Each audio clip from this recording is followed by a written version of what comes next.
Michael McKean. What is Jimmy's problem? What is Chuck's problem with Jimmy in Better Call Saul? Do you have any brothers? I've got two sisters. All right, just as good. There is a family dynamic that just the way things laid out, birth order, all those things. In this case, there's a big stretch between when Chuck was born and when Jimmy was born. And during those formative years, we're figuring that Chuck's about 10 years older than Jimmy. And we're thinking during those very crucial years, as Chuck went into his teens, being an overachiever, graduated from high school at 15, getting into college, getting his law degree by 23. You know, this was a guy who just thought he was always going to be on the winning track, and for the most part, he's been, except for the last couple of years. His brother was the one. Jimmy was the one who always had to be bailed out of jail. Jimmy was the one who I was always called upon to basically do, my silver tongue trade to get him out of trouble. Something that I felt grotesquely overqualified for. Now, if you've ever been in a position, and even if you haven't, you can imagine it, what it's like to be the brother of the screw up, to be the older brother, the one that the parents looked to and said, look, could you talk to Jimmy? He's having such a hard time. He's such a good person, but blah, blah, blah, blah. And all you hear is favor. They want to drag me into this mess, and I don't want to do it. I'm a grown up now. I've got a wife. I've got an amazing law practice. And it just, he was like the past that I couldn't shake. And I think that there is something about Chuck. I mean, we'd like to trash Chuck, but there is something about him that knows that doing the right thing will feel good. But there's so much other baggage with it. And there's I think, have you seen the second season yet? Have you gotten to the end of the second season yet? Well, it's kind of a wonderful fable about what the past really is. And the way we like to put it is that, Chuck made mom proud. Jimmy made mom laugh. And that's a big one. It really is a big one. Jimmy is the entertainer. Jimmy's the one that everybody's crazy about. Even when he screws up, oh, him again, we got to bail him out of jail again. We got to, it's a tough row to hoe, as they say. So I'm probably over justifying Chuck. The fact is that Chuck is more comfortable when Jimmy isn't around. Yeah, it must, especially with his condition the past couple of years, it must be difficult that he's had to be dependent on this screw up to a certain degree too. Yeah. And the fact that Jimmy has delivered there doesn't make it any easier. In fact, it makes it harder. It makes, I think Chuck has this fear of becoming the child that he never really was, because he was busy growing up right away. As soon as he saw how the world was laid out, he was ready to be grown up. And I've known people like this in my life. I know people who had very early success and then couldn't leave that behind once the success became harder. Now, in this case, I think without Chuck's condition, he could probably really fix this for himself. He could get out of Albuquerque if he wanted to. He could go to Paris and live off of what he has. He could be, but we just don't know what kind of person Chuck is yet. We don't know what drives him. I have my own ideas because I need playable stuff. But there are some secrets that I don't know yet. It does seem like there's sort of like a different drive to Jimmy and Chuck, where in one sense, Chuck seems when Jimmy's doing well to be very consumed by that and very hard to not focus on that, where Jimmy's got a whole bunch of other stuff going on with Kim, with work. In some ways he's happy to leave Chuck alone and leave Chuck be a bit, but Chuck can't leave Jimmy be. That's right. Yeah, that's right. Family is a bitch. And what do you like? What do you think Chuck is trying to get out of his relationship with Jimmy at the moment? He's just trying to get out of his relationship with Jimmy at the moment. He would love Jimmy to go away, go back to Illinois. He would love Jimmy, you know, go to San Francisco, go to Puerto Vallarta, you know, just go somewhere, ply your trade, but don't be not in my ballpark. This is my place. I don't know. It's very complicated. And, you know, we are not sat down by the producers at the beginning of a season and say, okay, here's what's going to happen in episode 1, this, episode 2. No, we trust them. We trust them to keep us going in this novel. You know, we are, you know, some chapters we're not in, some chapters we're very heavy in. And, you know, that's what we do. We wait for it to come. We wait for it to hit the page. And it's lovely. It's like real life. You know, you don't know what's around the corner. You don't know if you say yes or no to this job or this one. This is going to send you to Seattle, and this one's going to send you to Atlanta. Now, those two choices, they might be completely life-changing. You might meet the mate of your dreams in Seattle. You might, you know, get run over on Peachtree Plaza in Atlanta. You don't know what's going to happen. And that's kind of like it is for us working on this show. You know, we've never seen something on the page that went, oh, my character would never do this, because we are completely in their hands and we trust them. And they're interested in making people that make sense, making characters that don't behave a certain way because we got to get to a commercial break, or we got to wrap this episode up. They behave like human beings. And I think that's the great gift of Vince and Peter and Tom and Jennifer and all of our writers. They're remarkable. And that requires like quite a bit of restraint, since it's a show that is a prequel, and there's certain pressure of certain fan service that they might have to perform. Yeah, I think that they respect the Breaking Bad fans, but they're also, this is our next case. It's in the same universe. It's 8 years before.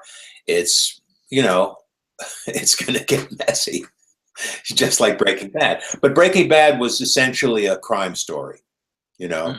To boil it way down, it was also an amazing family story and a story about redemption and attempted redemption. And it was a lot of great stories. This story centers around the law and its place in society, if that's not vague enough. You know, because Jimmy and Chuck and Kim, you know, and everybody at every law firm in this, they're all navigating the same waters, but they all have a different view of it. You know, it's what does it mean to be an attorney in this day and age, or, you know, 10 years ago. What do you think, Michael? Is what's I going to say? Oh, what do you think? With you were talking about the mysteries of Chuck. What's the biggest mystery you have? What's the question you'd most like answered? What happened to his marriage? And I know that will be addressed. You know, I seemed like I was married to a perfectly good woman, played by the perfectly good Annie Cusack. And it's sort of, how did I blow that? Where does that event position in my relationship with Jimmy? Where does it position in my relationship with my medical problems? What's going on here? Did he lose it and then lost his wife, or did he lose his wife and then lose it? And like I say, where was Jimmy in all this? We will find these answers. Yeah. How did you find that scene? Like when you got that one with Rebecca? Sorry, which scene? The scene, the scene where we meet this wife, yeah, this woman from Chuck's life. How, like, because that's such a different side of Chuck we hadn't seen before in the show. Right. Well, I mean, that's exactly it. It's like, here, you know, open up the page and it's like, here's Chuck at home so-and-so years ago when he had more hair and he had a wife. And so you plop yourself down into that and you let you let the dialogue tell you what's going on. It was great. It was great working on it. It was great finding out that Annie was cast, because she's someone I'd only met a couple of times, but I've always thought she's a remarkable actress. and I'm right.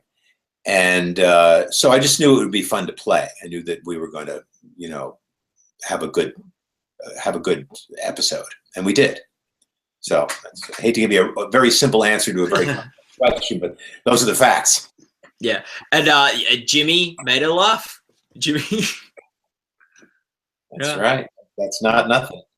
Yeah, and of course Chuck's sense of timing is such that he waits until hours later before he gives his attempt at a joke, and you realize, ooh, this guy's missing a certain bone. It's the funny one. Yeah. Yeah. I thought it was really interesting that they called her Rebecca because of the Hitchcock film, where yeah, the man is, yeah, haunted by the woman of his past. Yeah. Yeah. Now, what was the name of the second Mrs. De Winter in the film? Her first name? I can't remember. Was it Kim? Was it like? No. No. What was it? Good question. It's never mentioned. Oh, that's interesting. In the novel, because it's first person, and she just says "I." No one ever refers to her by name in the film.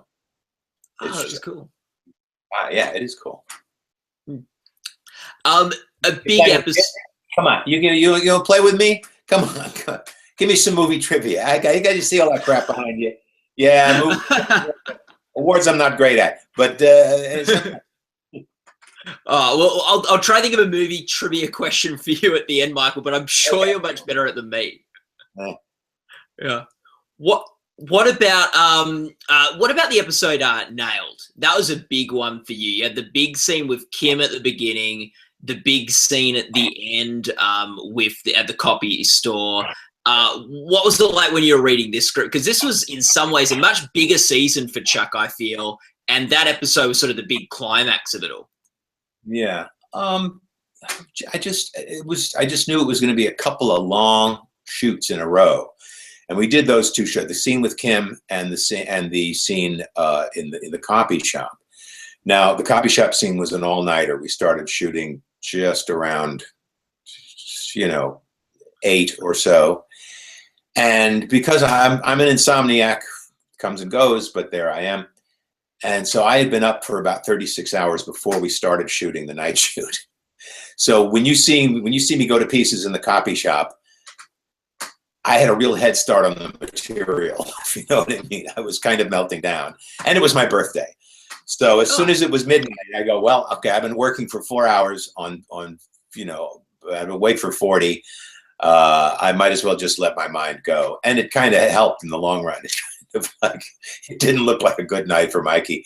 And but it was a worse night for Chuck, because he wound up with a head injury. So it was, I knew those were going to be tough. I knew those were going to be, hard scenes. The scene with Kim, which was kind of a little more meticulous, there was something about the way they were shooting the copy shop that it was going to be a kind of, a kind of a stunt heavy kind of arena kind of thing. But the scene with Kim and Jimmy, that's in the dark in my living room. That's in my little place. So we covered it a lot. In other words, we took a lot of different angles of that because he didn't quite know how he wanted it to shape, and they found the right shape for it, I think. But that was great. You know what? Ray Seahorn is one of the most fun and most reliable people I've ever worked with. She plants her feet and she's there 100%. And even if she has less to say, she's usually running away with the scene because she's so intent and she's so real, and she's also got great timing. So I think she's amazing.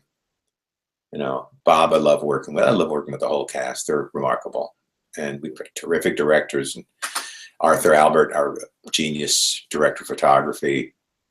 Having a great time.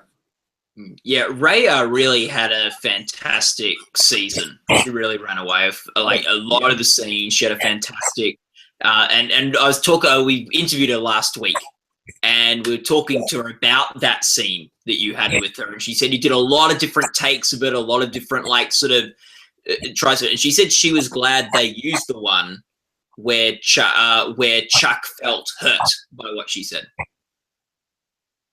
Yeah. Yeah. It was a kind of a game changer, I guess. We didn't think of it at the time, but yeah. Yeah. What was that like, doing that scene in different ways, and the sort of that sort of process of putting together? I think it's just what we do all the time. You know, the cameras move around, but we try and kind of recreate the central beats of the scene every time. But there are moments when, especially if you've done it a few times, when suddenly you go, aha, I see this line that I've been saying automatically for 3 lines, for 3 takes. It has now occurred to me how important that line is. Do you know what I mean? It's sort of like you think you got it all nailed, and then you go, oh, wow, I just put what I'm about to say with something she said 2 lines ago. You find those things as they go. And, you know, they're smart enough to use those takes.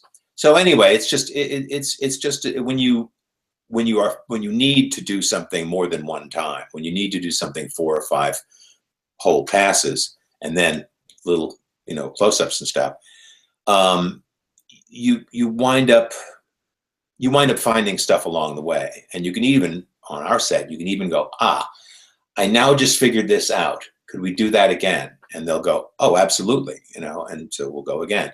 But it's usually, it's so plain and so real and specific on the page that we don't have a lot of questions, and we don't have a lot of problems, really. Characters are very clear. It's because they're all human beings, you know. There's not a single character in this show that you could reduce to one sentence. You know, they're all many paragraphs. So, page after page. What do you think that scene with Kim, and Jimmy's there too, says about Chuck? It says that he's willing to, for what he professes to be the sake of the law, he's willing to throw people to the dogs, even his brother. If he has his brother on a prosecutable crime, an indictable action, well, his path is clear. People might not like it, but he is an officer of the court. And, you know, I defend Chuck as per the letter of the law, you know, and it's one reason I would never be a lawyer.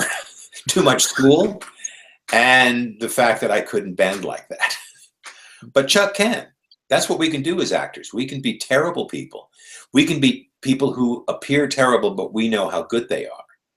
I just played a character on the stage, a play called Father Comes Home from the Wars, and I played it was a Civil War era, and I played a Southern colonel. I played the antithesis of everything I believe. But I had to love the character to a certain extent. I had to love him to understand him, to know what makes him what he is. It's his upbringing. It's his stupidity. It's his dependence on the bottle. I mean, it's a long list of things that actors have to do. Otherwise, if you're playing a bad guy and you're just looking in the mirror and saying, "What evil shall I do today?" you're not going to be interesting, and nobody's going to care. You know, you have to be sort of task-oriented. Alan Rickman, when Alan Rickman came to all of our attentions in Die Hard, we fell in love with him because he was so efficient, and he was funny, and he was completely ruthless, and he would bite the head off a baby if it would get him what he wanted. And Rickman, the actor, obviously loved doing this character and loved something about this character, and you have to do that. So I love Chuck, even if nobody else does. And which is not to say I fully understand him. You know, there are people who do terrible things, and while they're doing them, they say, "Why am I doing this?" And they don't have an answer. Chuck may be one of those, or he may have an answer. He's just not telling us yet. And in the season final, Chuck gets his con on and sort of pulls a con on slipping Jimmy. How did you find that scene, especially when you're reading it through for the first time, and how that was unfolding? It was just a really well-written scene. The fact that the man has now covered his entire house in these metallic blankets to try and keep the electricity from creeping in. Hopefully we think maybe he's losing it. But when it is revealed what he's up to, I like to think that people will go, okay. I still want to kill him, but you got to give him marks for that. He really had us going. He had Jimmy going. He especially had Jimmy going. I mean, it's not an easy task. When you're an actor, you're asked to do certain things. And in life, if you had to do it, if I had to trap someone into confessing to a felony, I wouldn't know where to start. I wouldn't know how to do it. But Chuck is pretty clever. And he knows that he's got this pile of scrap on the table right where he's going to be talking and where he wants to get Jimmy talking. And he knows how to manipulate it. And he manipulates it by looking helpless. He almost forces Jimmy's hand. He almost forces Jimmy to say, look, you're not losing your mind. I screwed you on this. I mean, it's a huge moment. And it's a huge moment for the history of fakery. Because then Chuck has to digest it or be like he's digesting it, and to get Jimmy out of the house so he can really get busy. I think like the interesting thing about that scene was Chuck is such a by the letter of the law, and he's such a brilliant mind in that sense. But he had to sort of understand Jimmy on a personal level to get the confession. It wasn't a legal thing; it was a relationship thing, which usually Chuck seems quite blind to. Well, to put it as flatly as I can, everything's for sale. Everything's for sale if it means getting what you want. Yeah, it's not my philosophy in life, but it is certainly Chuck's. Now, if you got nominated for Best Supporting Actor in a drama series this year, what episode would you submit? We don't use the E word or the M word. I don't speculate on stuff like that. It's somebody else's department. My manager she emails me and says, which one do you want to send him? And I say, your favorite. So I don't think about it. I think I did good work whenever I was on. There are some episodes that I'm heavier in, but it's we don't discuss it. Now, what do you think Chuck's fate might be in Better Call Saul? Are you aware? Because you're one of the characters that isn't in Breaking Bad. We don't know where your character ends up. No, we don't. No, you know what? I'm curious, but it's not an overwhelming curiosity. Because, again, I trust the writers where they're going. I think that they're so clever that they're going to... If I open the script that tells me the answer to that, to where he went, I'll try to act like I knew all along. But I have a feeling I'm going to be kind of astonished. You never know. You never know. It's so funny because Ray was talking, and maybe she mentioned it to you. She was talking about the fact that, people ask her, well, now since you're not in Breaking Bad, that means you died. So what? Wait a minute. No, it could mean that she moved to Santa Fe. It could mean that she moved to Florida. It could mean that she moved to New York. I mean, she's a lawyer. That she's working for the government. We don't know. But the thing is, because there's so much, especially in Breaking Bad, there's so much, a life just ended. He's gone. Oh boy. Hope he didn't get attached to Danny Trejo in Breaking Bad, because here comes his head on the back of a turtle. So people do come and go like Oz. But not Australia, but as in the Wizard of. But it's I don't know. I'm curious, but I'm not that curious. I know it'll be fun, whatever it is. Yeah, we did talk about that. And Ray had some questions for you, Michael. I asked her if she had anything she wanted us to throw your way. So one of her questions was, where do you think Chuck anchors himself And what relationships does he seek and try to like anchor himself on? Is it himself? Is it Jimmy? Is it Kim? Is it others? Like, who's he looking for to anchor himself on? Well, that's a great question. I don't think he's met that person yet. Mm. He has the best business relationship with Howard. Mm. And, you can see why. You can see that he thinks of Howard as like, wow, you're almost as smart as I was at your age, and I think what's kind of interesting to me when I put all that stuff together, I was just starting my law practice when my father died. Chuck's father died. I very likely had early in my professional life, an older man who kind of took the place of my father, but he was in law. He was an attorney.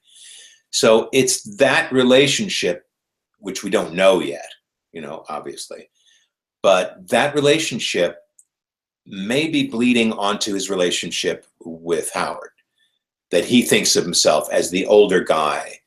When Howard was 30 and, just this hot young lawyer whose father started the firm, who could have been, we don't know this stuff, but this is just, as I'm just speculating. But I think that's probably, as far as the law goes, that's the closest relationship he has. He admires other lawyers. He obviously admires Kim. He obviously thinks Kim is smart. But she's kind of become his project rather than, any kind of a friend or colleague. He wants to save her from his own brother. Because of why? Why? Well, does he think that Jimmy's going to take her down? And maybe he will. It's a very interesting question. At this point, my closest relationship is with my illness. People who are sick, they're very close with their illnesses. And I think it's the part of my life that resonates the most negatively. I've often thought about the fact that, well, if you have this problem, if I had this problem, if Michael McKean had this problem, this medical problem, I realize I'm getting off the track a little bit, would I not find a way to medicate myself and therefore probably, because of personalities being what they are, become a drug dependent person?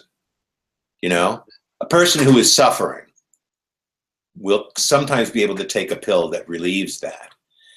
Now, if we take this as a physical thing, all the tranquilizers in the world are not going to help you not have a bad reaction to electromagnetic fields. That's just a fact of your life. But if indeed some of it is happening upstairs, might he get involved with? I'm looking for another relationship, and drugs seems to be staring me in the face. People who don't have relationships, people who have difficulty with relationships, often wind up with substance abuse problems. And I'm just kind of, I admire Chuck's strength for not dissolving into that, not winding up in the bottom of a bottle. It's just not his personality. So anyway, Chuck is still hopes one day to be well and maybe find another partner, find a woman who is exactly right for him. I don't know. Yeah. Ray, also want us to ask you to tell us every story from the business since you started. Okay. That won't Do you have one? Do you have one story from the? No, but I'll tell you what you can do. You can go to michaelmckean.com. Yeah. And I've just the last month or so, I've started posting stuff, and there's going to be a lot more, but I have some personal history. I'm just kind of writing about things that people ask me about that.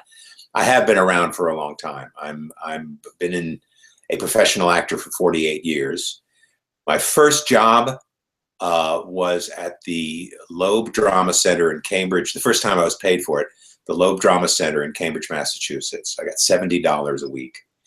And that's when I broke into the business as a business. I'm holding out for much more than 70 now. I'm still not in the big leagues, but way more than $70 a week. But those days are all with me. Ray is being a wise guy. She knows that I remember everything that ever happened to me, and that, you know, if you get me started, I'll tell you everything. But if you go to michaelmckean.com, you can do it serially. I have a few pieces up there now, and there's going to be more to come. Oh, cool. That's really cool. She said there's like one of the funnest things is being in a trailer with you, Bob, and Jonathan, and just like, you know, hearing all the stories. Yeah, it's so great when someone mentions mentions an actor who's not present. Let's say those four people who are sitting around, and someone mentions an actor or an actress, and somebody in the room will go, "Yeah, I've been there. I've worked with so and so." And then all of our heads turn to that person. We want to hear everything. And then we have something to say, you know, and it's like, unfortunately, that my friend David Lander says, I'm going to write a book called An Actor Compares, where he just matches himself up with all the other actors he's known. So sometimes it feels like that. But you know what?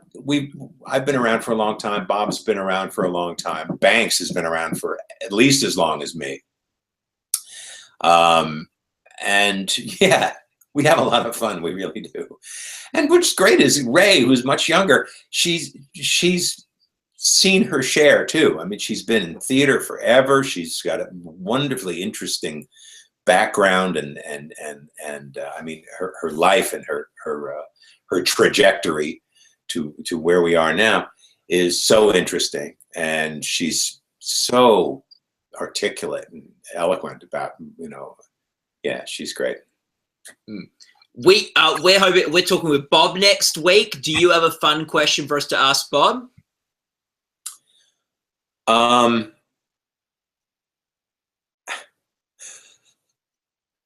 to think of something I haven't already asked him. You can. I used to tell people to ask him about the world's worst extra who he worked with, but I think he got tired of me making him tell about that. No, you know what? If you asked Bob something about the first time he performed stand-up, first time he performed in one, it might be an interesting story. You know, I know something about his improvisational background, and of course, you know, as a writer and sketch stuff with the Mr. Show, which is like my shrine as far as, you know, sketch comedy goes. There's nothing funnier than Mr. Show. But maybe talk about his first stand-up gig, whether it was a triumph or a disaster. I think it might be a good story. Oh, cool. No, it's good. Okay. We'll throw that his way. Okay. Michael. I promised you a movie trivia question. It will be awards based though. I could only think of an awards based one. What film did did Jack Warner win an Oscar for? Shampoo.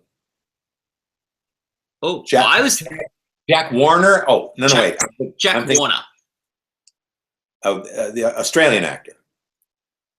Jack Warner from Warner Brothers. Oh, Best Years of Our Lives? I think it was My Fair Lady. Really? Because it was the first one he had his name on as a producer. Or one of the few. I believe you. I was thinking of Jack Warden, who was nominated for Shampoo. I was thinking of an actor. Yeah. Great actor. Yeah. He don't won, but he was nominated, and he was hilarious in that film. Jack Warner. Well, you got me. Okay. I wouldn't have thought. You know, there was a time when studio heads didn't put their names on the picture at all. Yeah. But I think Jack Warner kind of drove this picture through, and you know, it made it a big hit. Yeah. I don't think it was a question about it, but you know the story about Cary Grant in that film? No. And they were doing My Fair Lady, and Jack Warner offered him the role of Henry Higgins. Even though Rex Harrison had done it on the Broadway stage, and he was, you know, just a big hit, and he was still, you know, roughly the right age. And Cary Grant answered, "Not only won't I do this part, but if Rex Harrison doesn't do this part, I'm not even going to see this." So I thought that was kind of cool. He said, no, you're not even getting my ticket money, bitch. Yeah. Oh, that's good. Yeah. Yeah. So, Michael, it's been great chatting Better Call Saul with you and talking the business a little bit too. Where are you, by the way? Where in Australia are you? I'm in Sydney. Yeah, it's a great city. Beautiful park, that enormous park there with all the exotic bird life and everything. It's just gorgeous. Oh, the Botanic Gardens next to the Opera House? Yeah, I was there. I was there last night. Oh, I just love wandering around there. It's just great. I'm going to have to go down there with my wife because she's a knitter. So she wants to go to that part of the world and just check out all of your wool and your sheep and stuff. So we will be going to New Zealand as well. But don't hold that against us. So it's all about the wool with my wife. Yeah. No, it's fantastic. Oh, well, yeah, no, come down here, guys. It'll be great. Okay, we will. Promise.